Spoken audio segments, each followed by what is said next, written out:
Olá para você que acompanha o My News. Nós começamos agora mais um Além das Manchetes, que hoje tem como convidado o Carlos Cavval, que é ex-secretário do Tesouro e sócio fundador da Oris Partners. Nós estamos aqui direto do REAG Belas Artes. Eu tenho a participação também do Marcelo Fonseca, que é economista-chefe da REAG Investimentos. Nós voltamos já já. Fique aí.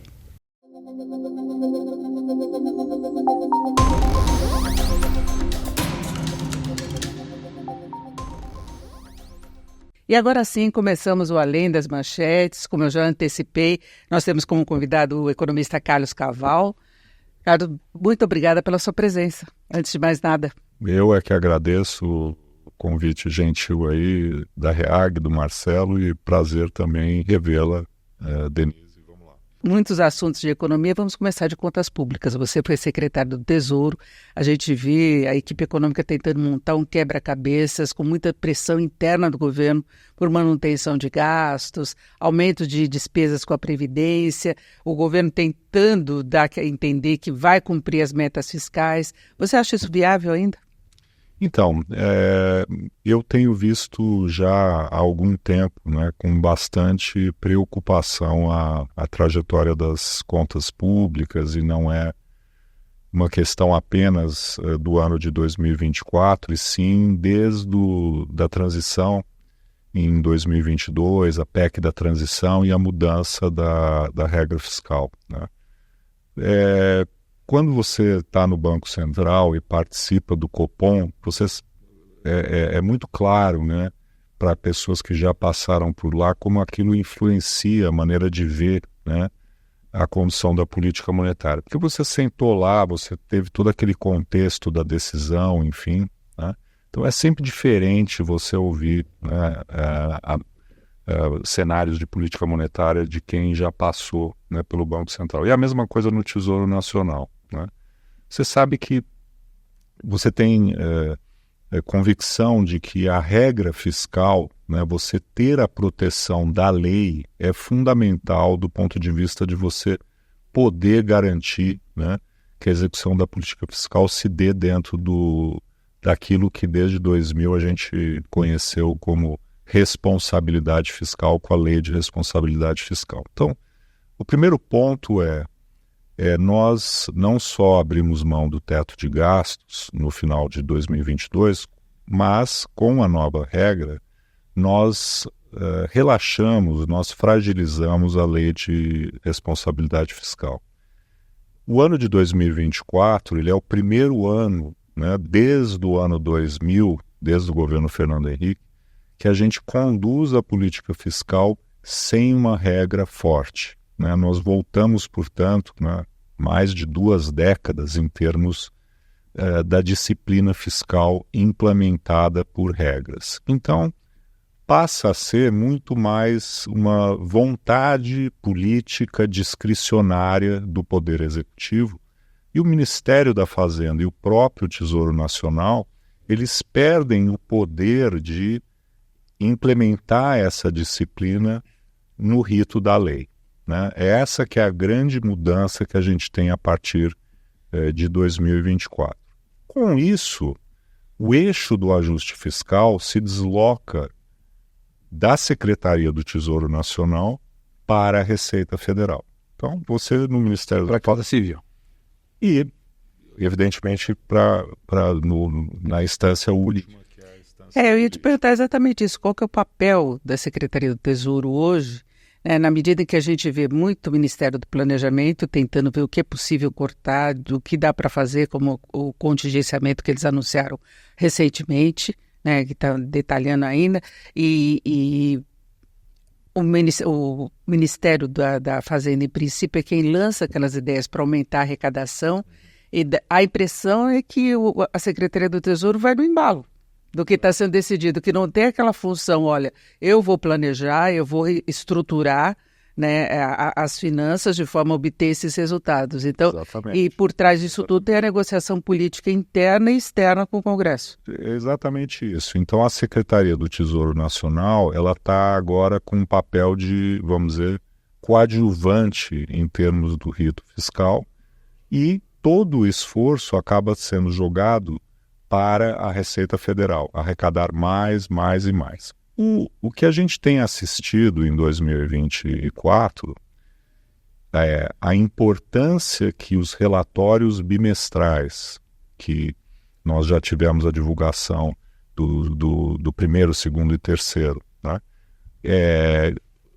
A importância que essa divulgação passou a ter é exatamente a expressão da fragilização da condução da política fiscal. Aí vem aquele lado que eu estava mencionando.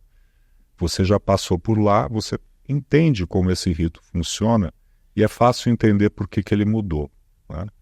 O relatório bimestral nunca foi destaque na mídia, nunca foi algo que impactasse os mercados. A gente só registrava. Por quê? Porque como você tinha a obrigação de cumprir a meta fiscal definida na LDO era mandatória, você não podia descumpri-la, né? O orçamento ele já saía com uma cor muito mais conservadora e realista. É muito simples entender essa mecânica. Como fazer o orçamento conservador? Subestimando as receitas, muito conservadorismo na receita, e com alguma gordura, alguma superestimativa nas despesas, sobretudo as obrigatórias. Não pode ser algo grosseiro, mas tem que ser algo que você deixe, né, uma margem de manobra. Os relatórios bimestrais, eles são o ajuste dessas duas projeções, né? Normalmente, você teria ao longo do ano uma receita um pouco superior àquela que você projetou. E as despesas, eventualmente, ou em linha com o projetado, ou eventualmente até um pouco menor. Isso significa que você, no início do ano, né, tinha uma base realista, fazia um contingenciamento para ganhar uma margem ainda maior. Nós já tivemos contingenciamentos de 50, 60, 70 bilhões. Muito maior. Quando isso equivalia, às vezes, a 1% do PIB. Né? E ao longo do ano você ia, né, adequando a realidade do gasto ao desempenho da receita. E, portanto, aí vinha o primeiro relatório, você diminuía, né, um pouco a projeção de despesa, às vezes tem dentro das rubricas ajustes, né, para cima e para baixo, e você, ao mesmo tempo, ia podendo, né, fazer algum abrandamento do contingenciamento. Então, tudo isso que eu estou dizendo o que é diferente em 2024? Não há mais a meta.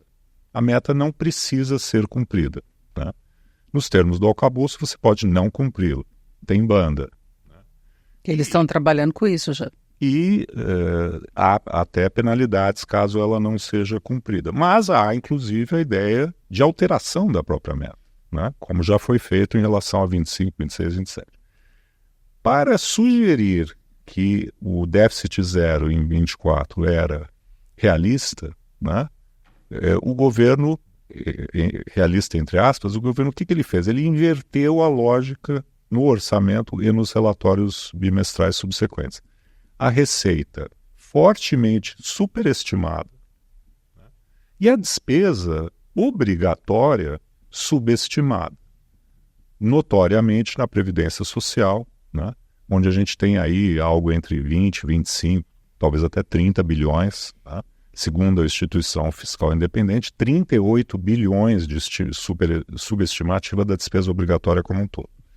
Então, isso já sugere que a credibilidade associada a essas projeções, ela deixou de ser aquilo que a gente estava acostumado, né? E assim como na política monetária tudo que você faz é uma sinalização, na política fiscal também. Então o orçamento é uma sinalização, os relatórios são uma sinalização. Só que, dado que a meta era obrigatória, né, isso era meramente um processo técnico de ajuste ao longo do ano, e deixou de ser. E essa fragilização do arcabouço jurídico, que é o que garantiria os instrumentos para que a Secretaria executasse a política fiscal de forma responsável, ela fica muito visível quando a gente compara, especialmente com o regime anterior, que acabou de ser extinto, que é o regime do teto, que é um regime que foi extinto, que foi criado dentro de uma concepção de uma emenda constitucional.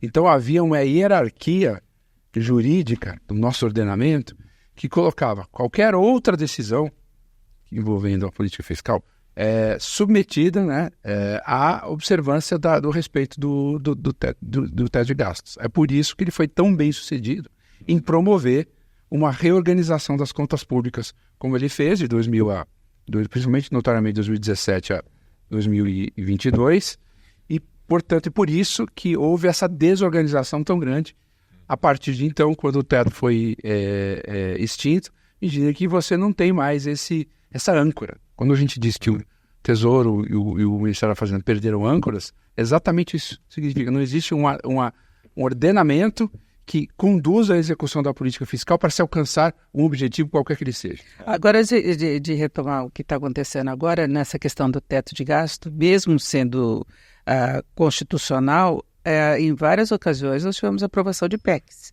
E aí levou o governo a se submeter a outro tipo de negociação, que são as pressões por gastos do Congresso. As emendas, antes teve orçamento secreto, mas nós tivemos o caso, por exemplo, da PEC dos precatórios, que teve um custo agora também. Então, estruturalmente, as finanças já vêm piorando de um tempo para cá. Teve a pandemia, que exigiu gastos maiores e de uma forma meio descontrolada naquela época.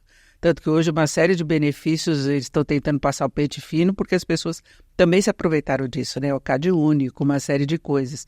Então, faz um tempo já que a gente não tem esse respeito todo à lei fiscal.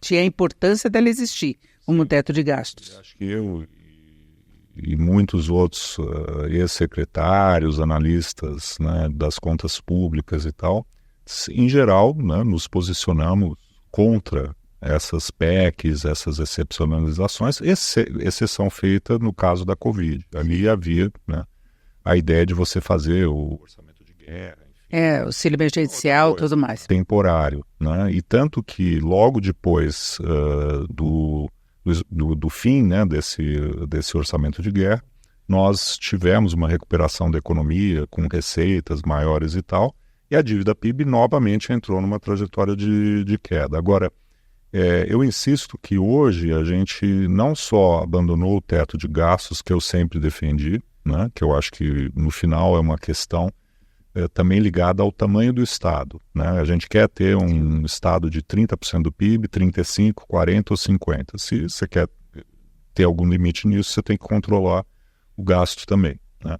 Agora, nós voltamos a algo que eu, por exemplo, como secretário do primeiro mandato do presidente Lula, eu tinha o apoio da Lei de Responsabilidade Fiscal. Tinha uma meta que você tinha que cumprir, né?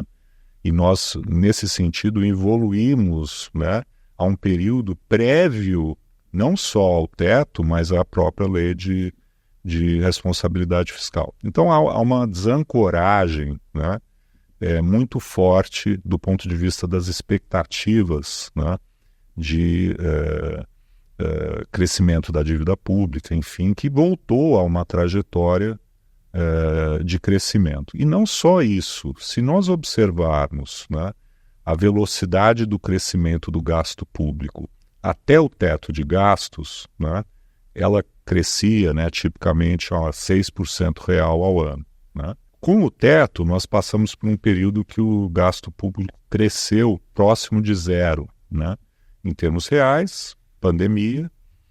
Hoje, a partir de 2023, a velocidade de crescimento do gasto público é superior à que existia antes do teto de gasto, ali nos governos Lula e Dilma. Ou seja, nós não só abandonamos o teto, como nós estamos crescendo o gasto público a uma velocidade superior àquela que crescia antes, que é exatamente a expressão dessa desancoragem do ponto de vista das regras fiscais. Agora, o arcabouço ele tem um problema desde a origem, que é o fato dele prever aumento de gastos relacionado ao aumento de arrecadação. Então, ele coloca uma tarefa muito difícil para a equipe econômica, que você tem que ter a constância de elevação da arrecadação para fazer frente, inclusive, aos programas de governo. Então, se prevê, na verdade, aumentos crescentes das despesas. Então, assim, vamos dar um jeito do lado da arrecadação para poder manter a previsão de aumento da despesa. Então, isso já está colocado lá. São dois problemas. Primeiro, que a regra aprovada no ano passado, né, ela tem uma restrição de crescimento de gasto, que é o 2,5% real. Sim, isso ultrapassar. O fato é que o ritmo de crescimento das despesas obrigatórias, notadamente a parte de previdência e assistência, né? E aí, como você mencionou, Denise, a reindexação de saúde e educação à receita está fazendo com que essa velocidade de crescimento do gasto não seja de meramente 2,5%. Né? E é por isso que o governo agora teve que acionar a figura do bloqueio, né? Que é uma nova, né, modalidade de gestão do gasto público, que é bloquear, né, o gasto discricionário, tendo em vista não a meta, e sim o limite de 2,5%. Né? Que esse não pode ser extrapolado. Né? Não pode, porque a regra não prevê descumpri-lo.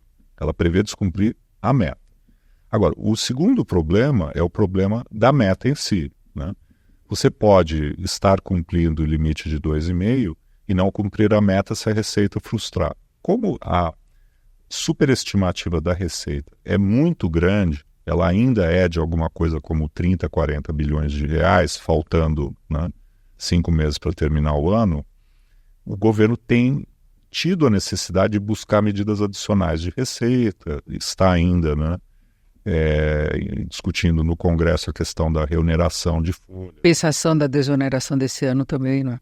Exatamente. Que não está definido. Isso é o que nós ainda não temos, né, a garantia para o final do ano, ou seja, de que forma teríamos o atingimento da meta de não mais zero, né, porque agora ficou claro que o foco é o menos 0,25, né, mas mesmo isso ainda precisaria de uns 20, 30 bilhões. O correto, dentro do rito anterior, seria ele já ter anunciado um contingenciamento não de 3 bilhões, mas de 30, 35 bilhões, né, da despesa discricionária, e, nesse sentido, ter uma margem, né, no final do ano, caso a receita frustre, né, como, né, a maioria dos analistas e a própria instituição fiscal independente do Senado também prevê. Então você teria que fazer um contingenciamento mais robusto, o que até agora não aconteceu. Quanto teria que chegar esse ano na faixa de 60 bilhões, é isso? Para conseguir cumprir a meta, que eles já abriram, já estão naquela margem de tolerância, mas sim, seria na ordem de 60 bilhões. Sim, claro que há aquilo, né, que é conhecido como o empossamento, né, aquelas despesas que não são executadas por uma questão operacional, né. Você tem autorização, mas não consegue gastar. Esse é sempre estimado em torno aí de 17, 18, 20 bilhões, vamos dizer assim, né? Então esse é um gasto que normalmente não ocorre mesmo. Então, adicionalmente ao que eles já fizeram, você teria que fazer alguma coisa de pelo menos uns 30 bilhões. Agora, levando-se em conta que já foi colocado, né, que o reajuste real do salário mínimo é política de governo, isso não vai mudar. Tem implicações na Previdência, tem implicações em outros benefícios. Tem envelhecimento da população. Eles falaram de aumento muito do BPC e também do próprio gasto da Previdência, porque tinha aí uma fila, né? Então eles foram liberando, mas isso tem implicações sobre a despesa contínua da Previdência, né? Eles tiram a fila e as pessoas vão receber esses valores. Você vê alguma outra saída para se tentar cumprir as metas daqui para frente? Do ponto de vista do cumprimento da meta fiscal, né, é claro que você pode crescer ainda receitas adicionalmente, mas a gente tem visto aí uma resistência muito grande, né, da sociedade, do Congresso, enfim, a própria proliferação dos memes. Foi impressionante. Toda caricatura tem um lastro um pouco na realidade. Os memes, obviamente, refletem essa exaustão da sociedade com o tema do aumento. Na verdade, eles pegaram algumas brechas de legislação, de coisas que não eram cobradas mesmo, para poder garantir esse aumento da receita. Então, não pegou a população no geral. Então, pega fundos exclusivos, vai mudando algumas coisas assim, e eles foram buscando essas brechas. Então, a população no geral não sente esse aumento da carga tributária. Agora chega num ponto em que se tenta fazer algumas coisas que têm implicações maiores. Né? A Receita Federal, ela sempre teve como postura, né, ser contrária aos gastos tributários, né, as desonerações, os incentivos fiscais, subsídios e tal. Né? E eles têm atuado na direção de buscar o ganho da receita pela redução dos gastos tributários. Enquanto tese genérica, né, eu acho que isso é válido, mas há dois problemas nisso. Primeiro, que a nossa carga tributária já é altíssima, né? Então ela é alta e distorcida. Então, quando você fala, não, aqui tem uma brecha e quer tapar essa brecha, muitas vezes você tem razão, né? Só que isso tem que ser feito num contexto de um reequilíbrio da carga, né? E não da sua contínua elevação, né? Isso a sociedade rejeita. E o segundo problema, óbvio, né, é que o próprio governo ele tem elevado os gastos tributários. Quer dizer, são inúmeras medidas já tomadas pelo atual governo elevando esses gastos, né?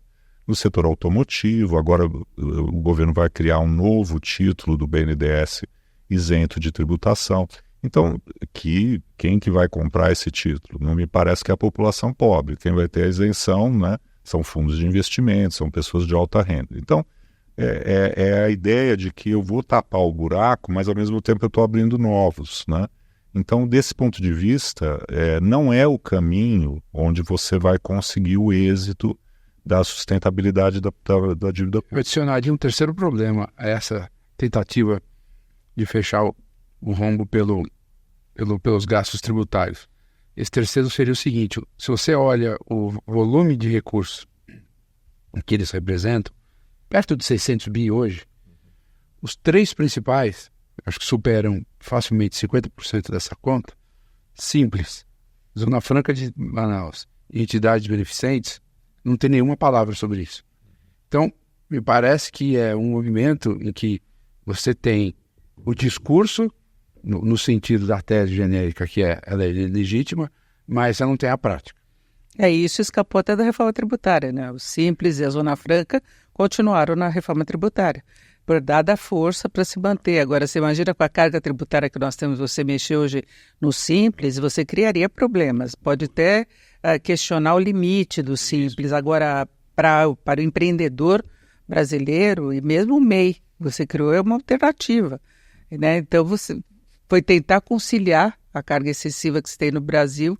Agora, o grande problema é que você não vê condição de fazer outras reformas, né? Reforma administrativa, uma nova etapa de reforma previdenciária, a revisão desses incentivos todos. Então, fica muito engessada a estratégia para poder melhorar as contas. O Brasil está passando por um momento muito positivo do ponto de vista de crescimento da economia que está mais forte do que se imaginava. Isso claramente tem muito a ver com as reformas que foram feitas nos anos anteriores, né?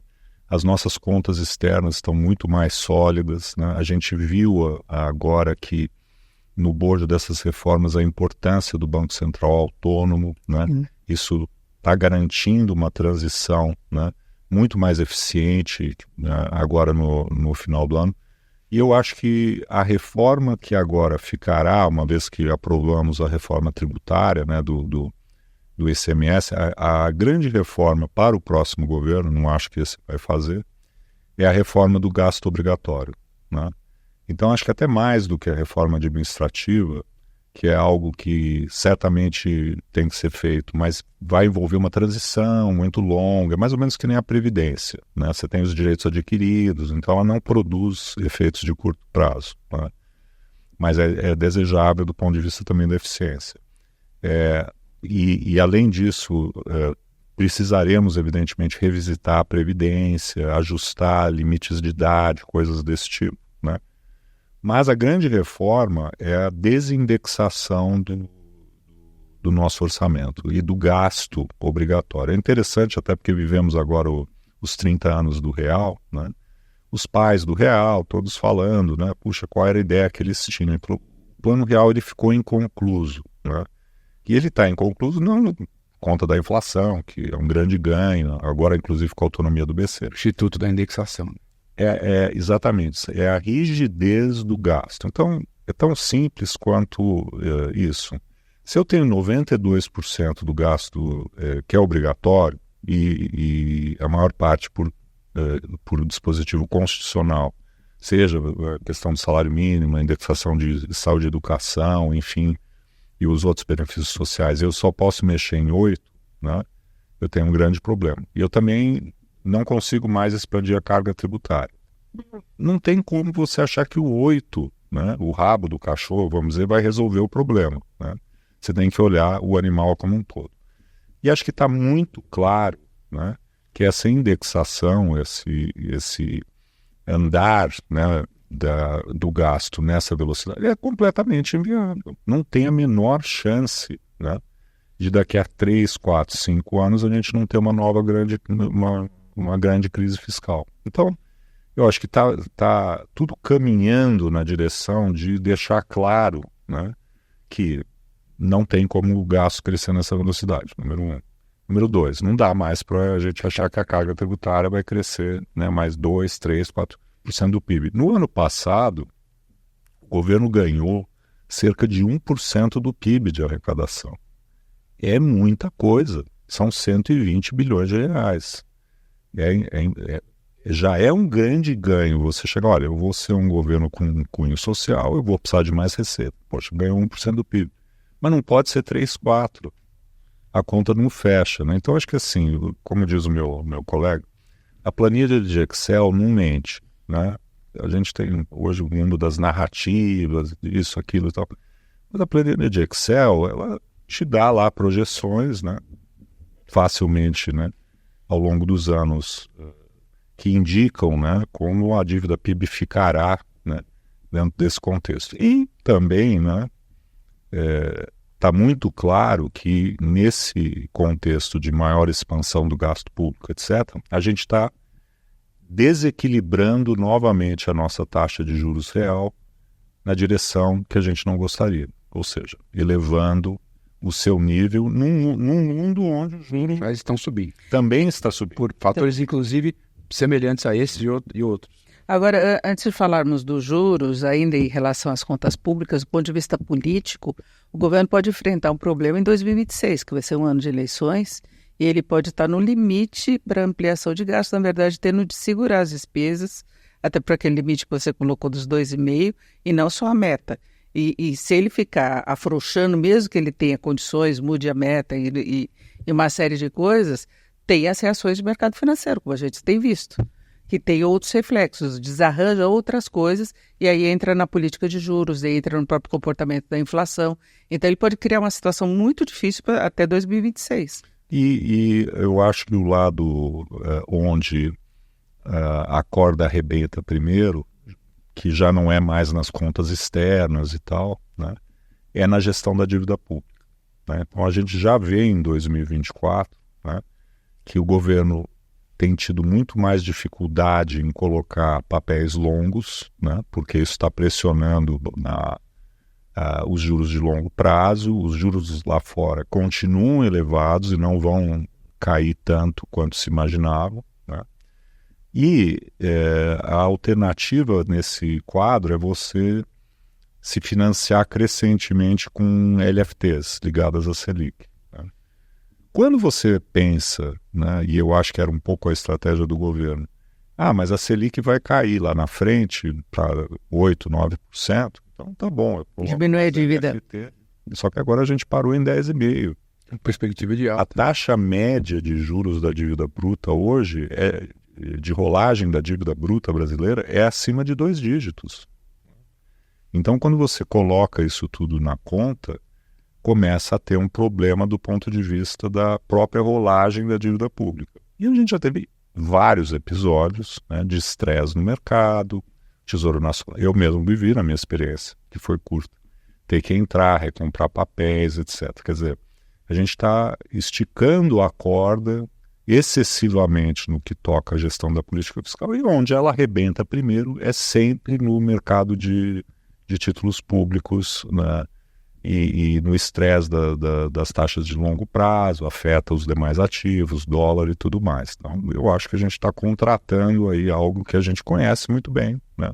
E que alguma hora acaba acontecendo. E aí amplia o custo da política de juros, da política monetária.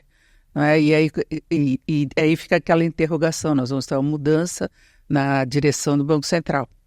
E aí, como conciliar? Porque muita gente, o mercado fala da necessidade de elevação dos juros, não só de manutenção da Selic no nível atual, né? Semana que vem tem Copom.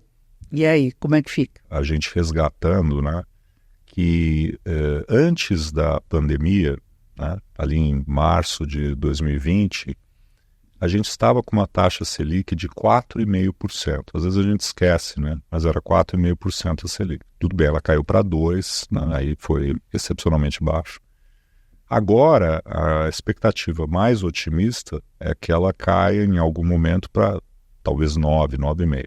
Que ainda é o dobro do que a gente tinha antes da pandemia. A gente está tendo um juro real muito elevado que não está conseguindo fazer o trabalho tão rápido da desinflação, que sugere, né, que o juro real de equilíbrio novamente é mais alto. O próprio Banco Central falou agora em 4,75 real, mas muita gente acha que é 5, 5,5, enfim, né? Lá fora também está subindo, enfim. Então, o patamar que a gente está hoje, né, 10,5, ele já é bastante elevado. No entanto, nós estamos observando já há algum tempo, né, a desancoragem das expectativas relativas a 2025. Tá? Essa desancoragem acho que tem 3 motivos. Tá?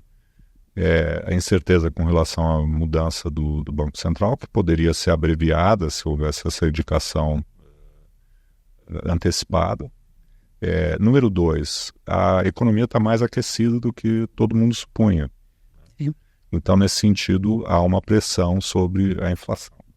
E, em terceiro lugar, aí já no período recente, a pressão do câmbio. Né?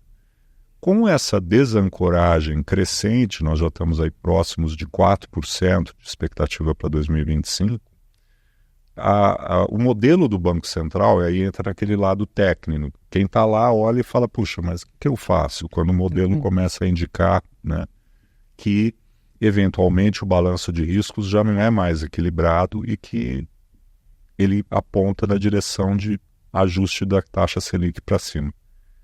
Um Banco Central técnico e autônomo, ele vai olhar sobre esse cenário e vai ter que tomar uma decisão. O que eu faço? O modelo, as expectativas, tudo está me mostrando que eu talvez tenha que subir a Selic. Agora, teria eficácia nesse ambiente aí, se houver um descontrole maior de contas públicas, você subir 0,5 ponto a Selic, digamos 1 ponto, que seria muito difícil de administrar pelas pressões aí do governo, teria eficácia? Teria eficácia não subir? Essa que é a primeira questão, né? Do ponto de vista do nível de atividade, o que a gente está descobrindo é que a dose não tem sido suficiente para gerar uma convergência mais rápida. Né? Manter a estratégia de manutenção, que o Banco Central desenhou até agora, ela não parece, até aqui, que está sendo suficiente para atuar do ponto de vista das expectativas. Tem também o câmbio, né? Será que a gente não está com um diferencial de juros insuficiente do ponto de vista do equilíbrio do mercado de câmbio? E do risco aumentado, do prêmio de risco requerido para se investir no Brasil. Exato. Acho que essa sua pergunta é muito interessante, pelo seguinte: eficácia num ambiente normal, onde que a gente chama no tecnicismo do jargão da profissão de dominância monetária, tem eficácia. Vai subir os juros, você vai ter custo, o trade-off fica mais amargo por conta da política fiscal que está fora do lugar.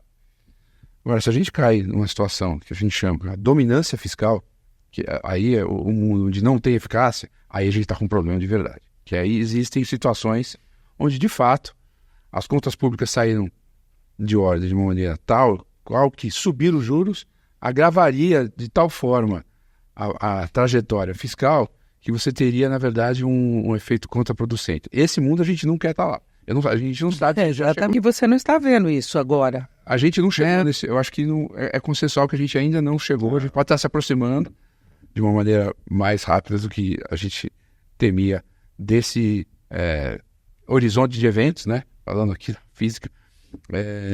Mas acho que a gente não está lá, então um receituário convencional, dentro de condições técnicas, é subir o juros, sim, e vai produzir um efeito colateral de menor crescimento. Mas já deveria subir agora?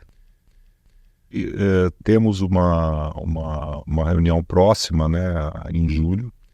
A grande questão vai ser exatamente como o balanço de riscos evoluiu. Já havia, né, nas últimas 2 reuniões, diretores, uma parte minoritária, que já julgava que o balanço de riscos estava assimétrico na direção, né, da elevação da inflação e da necessidade de alta de juros, né.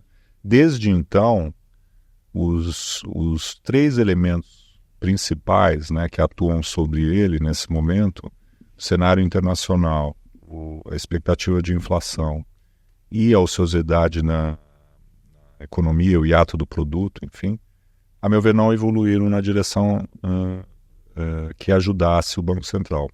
Lá fora, sim, há uma maior expectativa, tá, de corte pelo Federal Reserve já na reunião de setembro, né, que vai coincidir com a nossa reunião do Copom, na mesma data, né.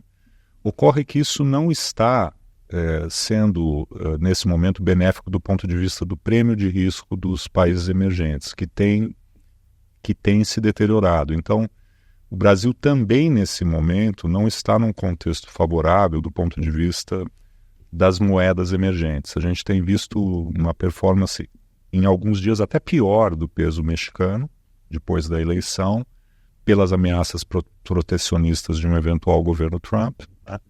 E nesse sentido, né, nós temos tido aí novamente uma pressão de desvalorização do real, que agora parece que está se dando tanto por fatores internos como por pressões externas. E nesta semana em particular nós tivemos vários fatores, por exemplo, a questão da China, que mexe com commodities, isso mexeu com o mercado também em várias ocasiões, a queda do minério, o petróleo testou, mesmo com contenção de oferta do produto, ele testou mínimas ao longo aí das últimas 3 semanas, o que também afeta o mercado financeiro. Tem a ação do Banco Central do Japão em relação ao iene, tem uma série de coisas externas que também estão influenciando. Isso não complica mais a política do Banco Central aqui? Sim, com certeza. Do ponto de vista do cenário internacional, ele está mais complexo porque ele também não está somente dependendo da decisão do Federal Reserve. A gente tem outros fatores que você mencionou, né, que estão ligados a commodities e força do dólar por conta da própria pujança, né, da economia americana, do risco de elevação, né, do déficit público com corte de impostos, a agenda do candidato, né, do ex-presidente Trump. Então, nós temos hoje um contexto que é muito pró-dólar no mundo, né? E num sentido que não é meramente uma questão de aversão a risco clássica, né? E sim porque a economia americana virou grande aspirador da poupança internacional, né? Juros elevados, crescimento muito exuberante, inteligência artificial, enfim, tudo hoje, né, conflui para os Estados Unidos. E aí o dólar fica mais forte, né? E os outros, né, ficam sujeitos a essa força global do dólar. Aqueles que fazem a lição de casa melhor, né, têm melhor chance, né? Eu tenho brincado, né? Quer dizer, hoje você vai jogar contra os Estados Unidos, se você treinar muito, fizer a lição de casa, você torce para perder de pouco. E a gente, em princípio, teria algumas condições melhores. As contas externas estão bem no Brasil, tem reservas importantes aí, tem um diferencial de juros muito grande, né? Então, em princípio, você teria esses pontos jogando a favor do Brasil. O diferencial de juros está num patamar abaixo da média histórica, porque o juro lá está muito alto. Tem risco também. Isso. Exatamente. Então, a gente tem que entender que o quadro não é favorável a moedas emergentes, né? E aqueles que não fazem a lição de casa, que no nosso caso está muito mais ligado ao fiscal, vão sofrer mais, né? Não somos os únicos que estão sofrendo. Agora o México está com uma guinada política muito forte, né? Está sofrendo bastante também. A eleição de Trump seria pior, hoje de perspectiva. Para o Brasil, né, isso nunca mudou muito. A gente sabe que a gente tem uma eleição entre 2 candidatos que são agora não mais o presidente Biden, mas, enfim, nós sabemos segue a política, o que é o mais ou governo menos. democrata e o que é o governo do Trump. O mais importante, né, agora é saber como vai ficar a composição das casas, né, do parlamento americano, né, porque caso haja uma vitória, né, do Partido Republicano com Câmara e Senado, isso poderia, né, gerar, né, medidas mais ousadas na linha do protecionismo, né, que é o que mais me preocupa. E do corte de impostos. E o corte de impostos já é uma medida. E ele já tem problemas também em relação às contas públicas lá Muito. nos Estados Unidos, né? Não é uma situação muito tranquila. Inclusive, o Otaviano Canuto, em um dos nossos programas anteriores, ele falava desse protecionismo de Trump, que ele gerou uma inflação também para lá, uma dificuldade de custo para as empresas nos Estados Unidos, que também é um problema para eles, não é um problema só para o resto do mundo, é um problema também para os Estados Unidos, né? Com certeza. E aqueles que leem, né, nesse cenário um quadro mais inflacionário, né? E com isso juros também mais elevados. Ou seja, né, o ambiente econômico internacional ele é favorável do ponto de vista que é o lado do crescimento, né? Estados Unidos cresce muito, a China nem tanto, mas ainda com um nível de crescimento elevado. Então não é um mundo que não cresce, esse não é o problema. Mas o custo do capital ficou mais... que tem um juro muito mais elevado. Essa que é a grande novidade, né? Se a gente comparar o Brasil de 24 com o Brasil de 14, né? Naquele momento a gente tinha uma crise fiscal muito mais profunda, né? Uma crise econômica avassaladora não é o que a gente tem hoje.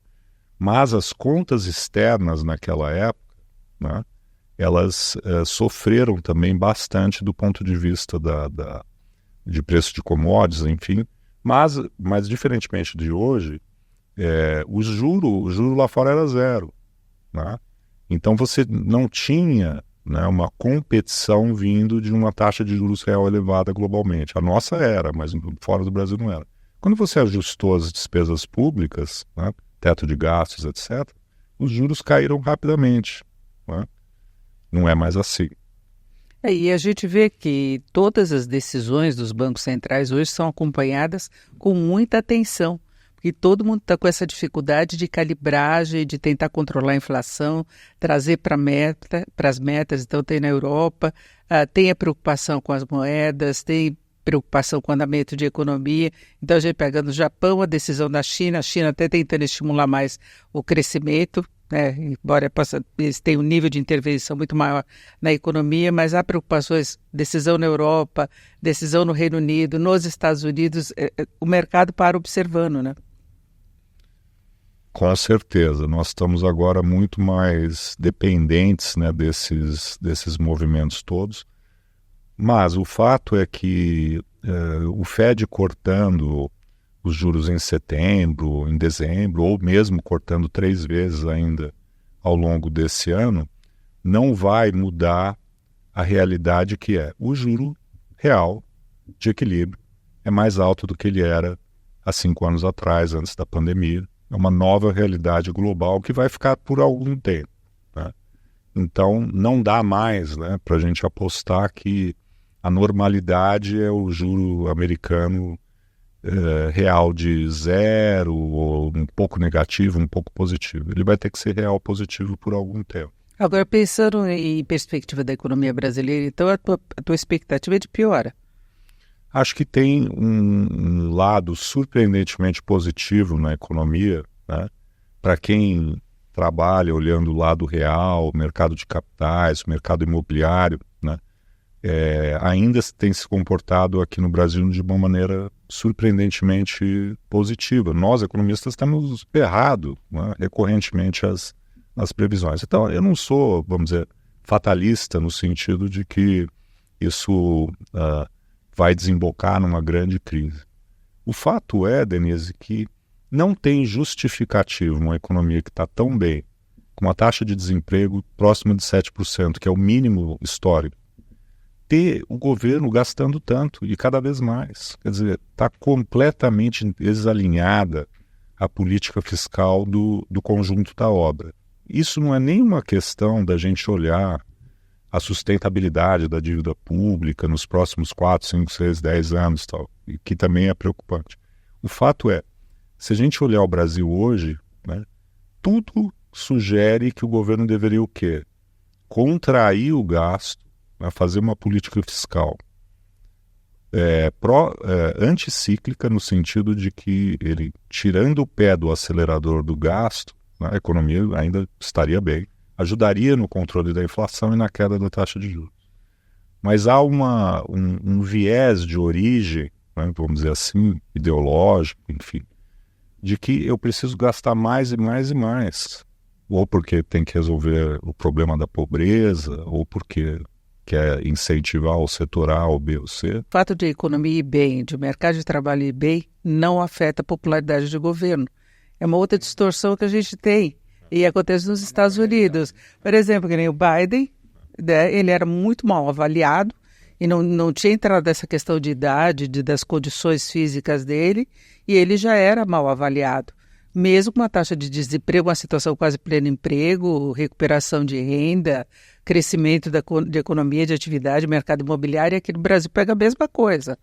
Né? Você tem um desemprego baixo, recuperação de renda, de massa salarial, não é? As coisas fluindo e a popularidade baixa. Eu acho que isso dá uma situação de desespero no governo, que ele fala, não, eu tenho que voltar àquela fórmula antiga, né, para agradar a população, e não está dando certo. Não está dando certo. Vejo o exemplo da França, o desemprego no mínimo histórico, né? Uma derrota importante do presidente Macron. Né? Há o fenômeno da polarização política. Ele em boa medida, né?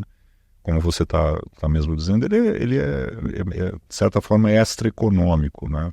Você enxerga em quem está no governo sempre o lado ruim. Por exemplo, nos Estados Unidos existe uma percepção de que a inflação é alta, né?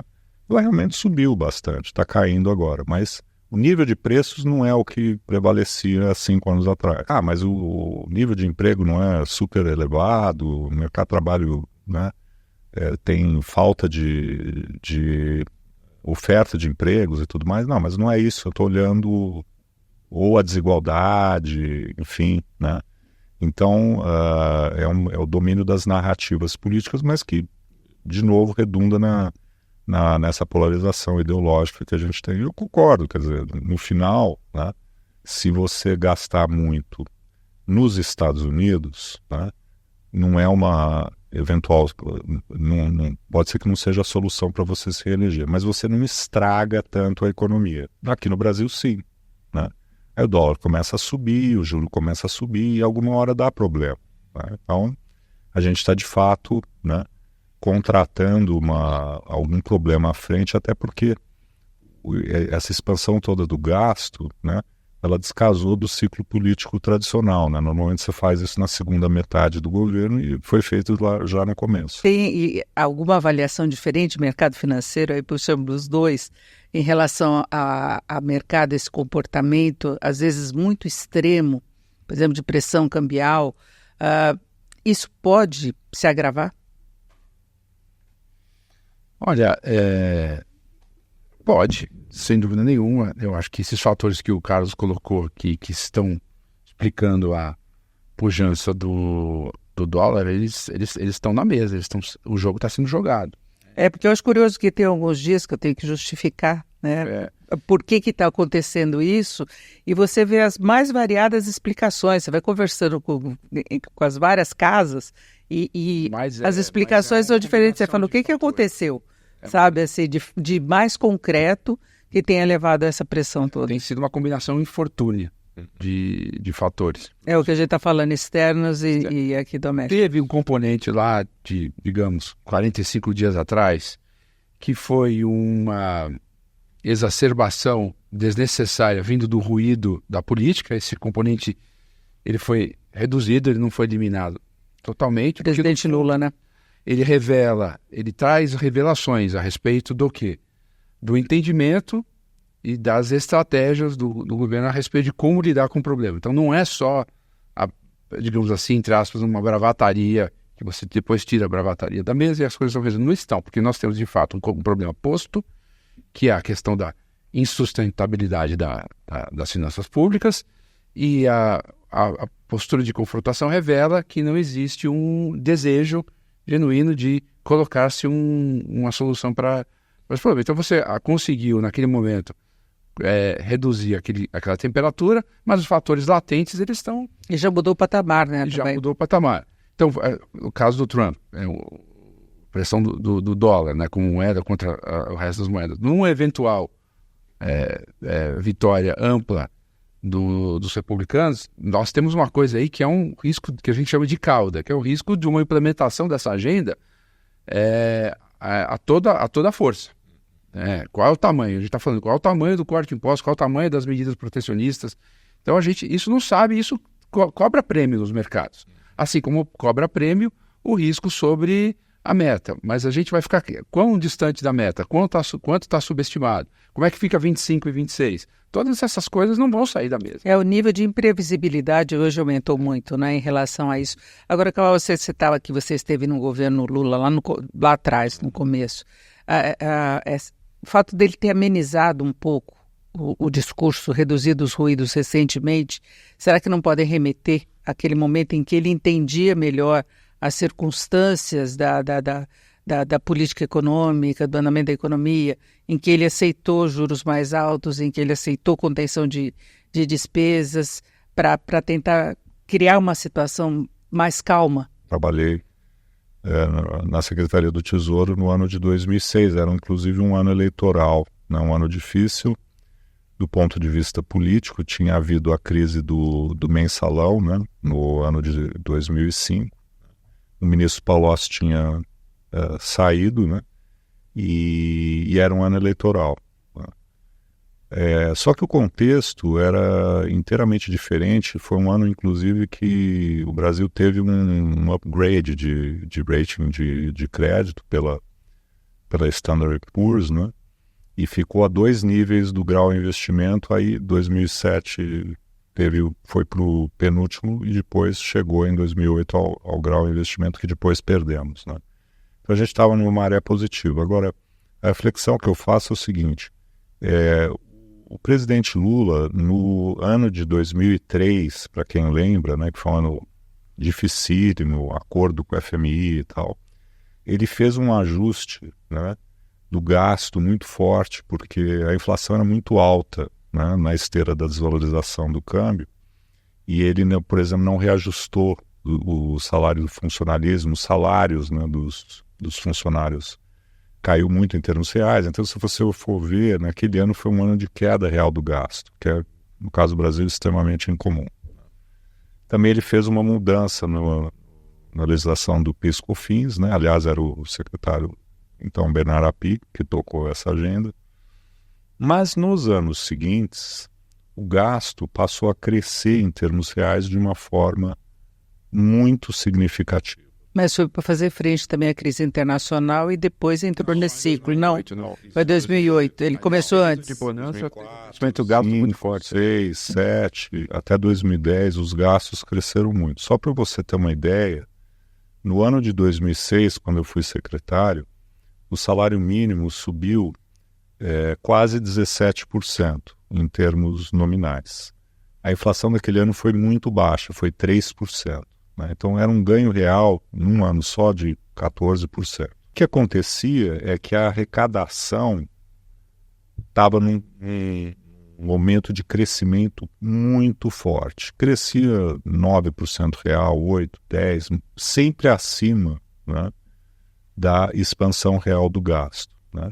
De tal forma que, inclusive, nesse período, você observar, houve até uma trajetória favorável da dívida PIB. Então, esses anos de responsabilidade fiscal, né, a partir de 2003, não foram anos de contenção do gasto. Pelo contrário, o gasto subia de uma maneira muito acelerada. E depois, no governo Dilma, deu problema, né?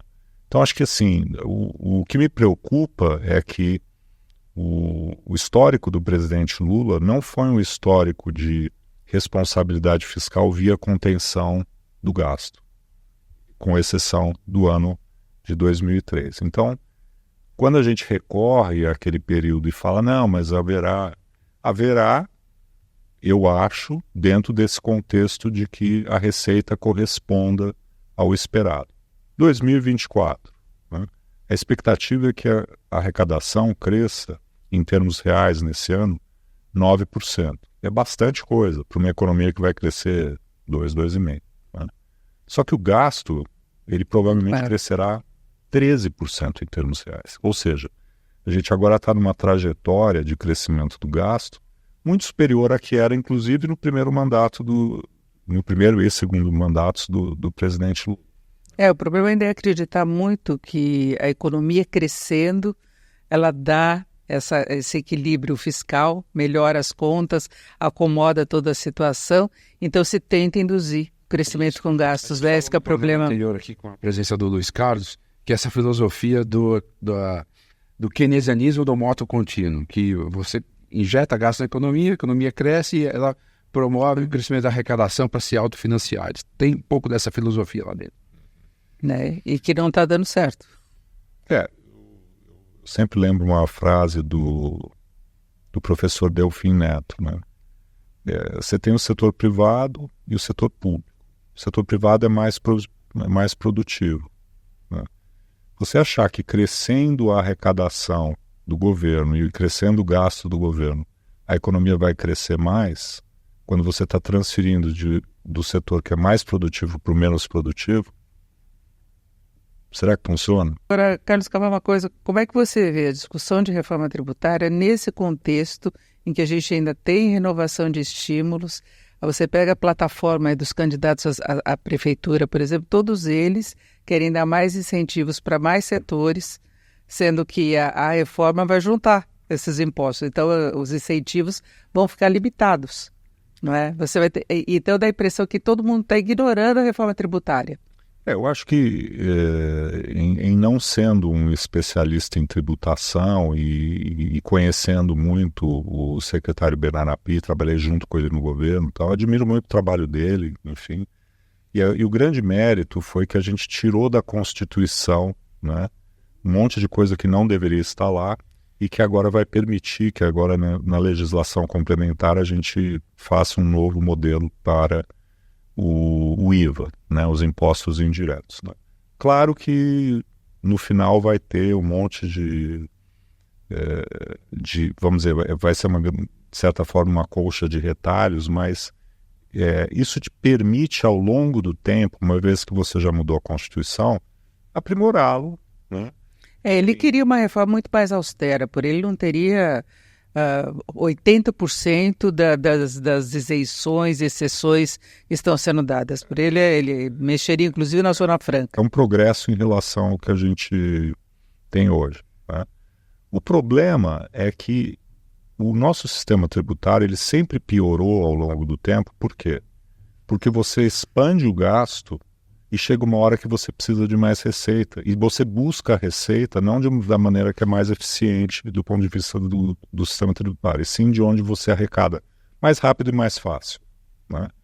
Então, o que a gente está tendo ao mesmo tempo, né, é o Ministério da Fazenda pressionando a Receita Federal para o ganho rápido, né, de receita. E o gasto crescendo numa velocidade que somente vai ser equacionado com mais expansão de carga tributária à frente, piorando novamente o sistema tributário. Então, o esforço que você está fazendo de um lado para melhorar a eficiência, você está desfazendo do outro, porque ele não está sendo seguido por uma trajetória responsável do ponto de vista do gasto. Né? Então, nesse sentido, eu aplaudo o que está sendo feito com a mão esquerda, vamos dizer, a reforma tributária, mas o que você está fazendo com a outra mão não vai permitir que isso, ao longo do tempo, seja sustentável. E ainda se fala na reforma do imposto de renda. A gente não sabe exatamente qual seria o modelo, né? Eu acho que muito difícil que isso avance, né, pelos interesses constituídos e pelo fato de que a agenda política, né, nos 2 anos finais do governo, muito dificilmente permitiria que isso acontecesse. E, além do mais, né, muito provavelmente a agenda de 2025, 2026 será o quê? Mais medidas tributárias de má qualidade para tapar o buraco que você está cavando com a expansão do gasto. Inclusive, quando se fala em reforma do imposto de renda, é também para aumentar aquela faixa de isenção, que era uma promessa de campanha do presidente Lula. Assim como você mencionou antes, o fato de eles estarem tentando combater com uma mão o problema dos gastos tributários e produzindo outras desonerações, outros gastos, enfim. É mais fácil. A consistência está presente em todo lugar. Aquela imagem, né? Para você sair do buraco, você tem que parar de cavar, né? A gente falou o problema do custo de rolagem da dívida, curva de juros do mercado financeiro, política monetária. Agora, a inflação te preocupa? Sim, porque nós temos ainda, né, dois componentes. Um mercado de trabalho muito forte, né, que nesse contexto tem, inclusive nas últimas leituras do IPCA, né, mostrado a força do ponto de vista, né, dos preços de serviços, né, e agora a nova variável que estava ausente, né, nos últimos 2 anos e meio, tinha sido quase que uma coadjuvante, a taxa de câmbio, né? Então, a pressão do ponto de vista dos preços, né, indexados ao dólar, evidentemente, passa a ser de novo um problema, não só na inflação corrente, mas em relação às expectativas, que é o que a gente está vendo na pesquisa Focus. A gente já vê a inflação rodando acima, a projeção acima de 4%, né? Caiu um pouquinho, voltou a subir no último relatório Focus, então já tem essa preocupação adicional para o Copom, na próxima reunião, não é? E o dólar mudou de patamar. Eu acho que, inclusive, o Focus está meio modesto em relação a essa questão da projeção do câmbio, porque não é a realidade com a qual o mercado está trabalhando. Ele demora para fazer esses ajustes lá. Uma pesquisa que tem, né, mais de uma centena, né, de participantes, você sempre tem uma adequação que é lenta ao longo do tempo. É mais sobre o câmbio, né? Que é cemitério de economista. E que é muito... A grande maioria dos economistas, e eu me incluo nela, né, achava na virada de 23 para 24 que a melhor opção de investimento era vender dólar. Tá? E aí, como disse o Marcelo, é aonde a gente mais é. Todas essas variáveis influenciando que a gente tem falado. E tem uma parte dos economistas, eu acho que isso leva até essa projeção ainda cautelosa do Focus, que acredita que no momento em que houver a redução dos juros nos Estados Unidos, isso vai ter uma repercussão maior do que essa que você colocou. Que é sempre o nosso viés no Brasil, é querer que alguém resolva o seu problema enquanto você mesmo não resolve, né? E enquanto ele não resolve, você fala, olha, eu não tenho o que fazer, porque enquanto o Fed não caiu os juros, né, eu não consigo resolver o meu próprio problema. Só que já está amplamente precificado nos mercados que o Fed vai cortar em setembro, vai cortar em dezembro e talvez até em novembro, né? Então os mercados já anteciparam isso. Só que você olha o que está acontecendo com o peso mexicano, com o real, outras moedas emergentes, elas não estão capturando o ganho advindo desse quadro. Por quê? Porque há outras variáveis, né, inclusive os seus próprios problemas, né, e não o que o Fed vai fazer. Para fechar, meus caros Caval, a crise, você em alguns momentos falou desse risco de uma crise fiscal, mas você acha que é possível contornar a situação, pelo menos manter uma situação administrável até o fechamento desse governo? O contexto, né, global ele é muito importante nesse sentido, né? Se a gente tiver um quadro, falamos aqui já do juro americano, que deve cair, mas nem tanto. Falamos das commodities que não estão numa trajetória favorável, né? Vamos dizer que isso é alterado para um cenário mais benigno, volta do crescimento das commodities, os juros lá fora caem muito mais do que a gente imaginaria, né?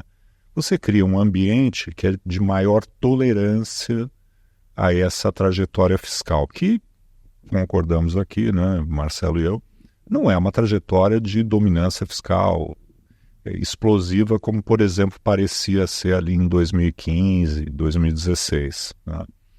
Então, nesse contexto, o governo pode ganhar tempo com algumas medidas de receita para depois ter que enfrentar essa realidade inexorável, né? A partir quem quer que, né, suceda o atual governo se ele for reeleito, né? Mas é você arriscar, né, aquilo que a gente sabe que muitas vezes não dá certo. É bom lembrar, né, que o presidente Lula ele sempre deu muita sorte desse ponto de vista, né? A própria crise de 2008, 2009 foi uma crise que não atingiu os emergentes, a China. E durante muito tempo surfou com as commodities também, né? E naquele momento, que seja por conta das receitas, a gente tinha uma posição fiscal sólida e nós chegamos a segurar o investimento, tá? Então a gente tinha uma política fiscal que era responsável, né? E a gente surfou um cenário internacional de commodities tal muito favorável. Se tudo dá certo, né, se tudo é favorável, pode ser que você, né, não precise, né, ser tão, vamos dizer, duro do ponto de vista da... Não parece essa a realidade que a gente está enfrentando. É isso que a gente está vendo, por exemplo, nos últimos dias, né? Quer dizer, o governo conteve ali um pouco o ruído em relação ao Banco Central. Antecipou cortes e tudo, né? A conjuntura não foi suficiente para reduzir o prêmio de risco nos ativos, a pressão sobre o dólar. E o mercado acaba respondendo muito bem, indicador internacional, qualquer dado que sai nos Estados Unidos, essa expectativa... E não é só o mercado, eu queria chamar essa atenção para esse ponto. A gente olha uma variável que eu acho que captura com a melhor, digamos, precisão o que sente, não é só a turma da Faria Lima, mas a turma que emprega, compra, produz e vende, é a taxa de investimento. A taxa de investimento do Brasil, historicamente, muito baixa, alguns períodos que ela superou. A gente teve até alguns trimestres, um pós-pandemia, em que parecia que a gente estava mexendo para um valor um pouquinho mais alto.